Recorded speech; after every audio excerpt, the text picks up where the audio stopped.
Every election season, the stages are built, the balloons drop, and the promises sound remarkably similar.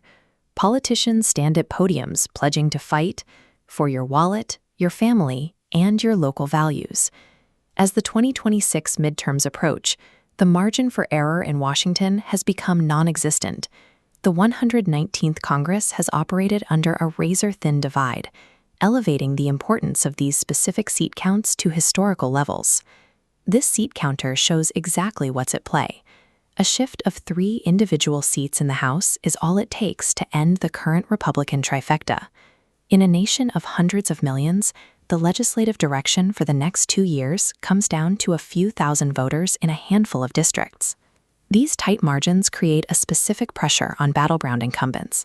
To secure a win, they must carefully calibrate their public messaging to appeal to the narrowest sliver of undecided swing voters.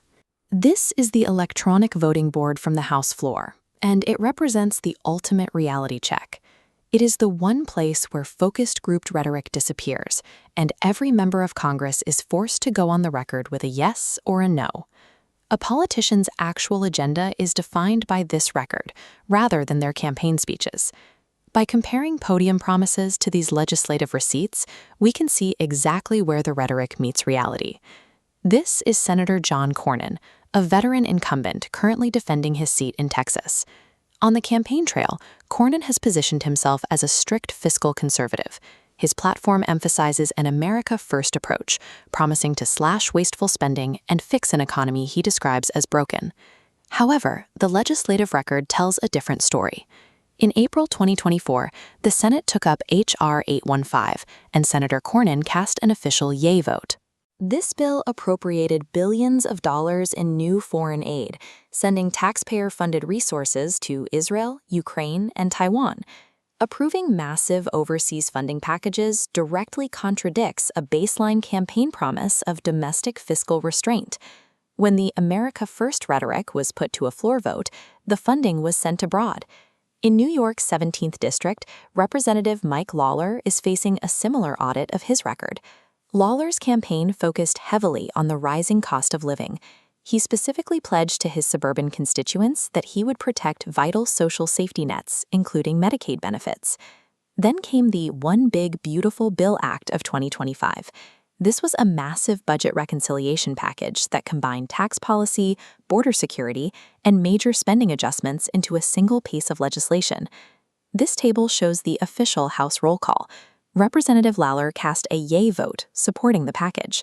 Included within that single vote was a $930 billion reduction in federal funding for Medicaid. The bill also authorized a $285 billion cut to SNAP. This highlights the mechanics of the Omnibus strategy.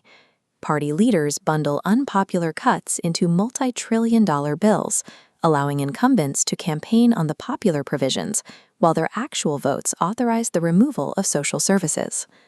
These massive bills make it difficult for incumbents to claim they are protecting local interests.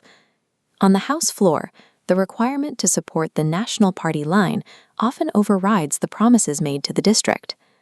Town hall meetings are beginning to reflect a shift in constituent engagement. Voters are arriving at these forums with physical copies of congressional voting records, prepared to ask their representatives about the specific cuts authorized in Washington. This geographic divide in Texas's 34th District provides a clear example. In a region where high poverty rates and border security concerns are the primary daily realities, the gap between floor votes and local needs is under heavy scrutiny. Local organizers are now using hard data as a primary tool.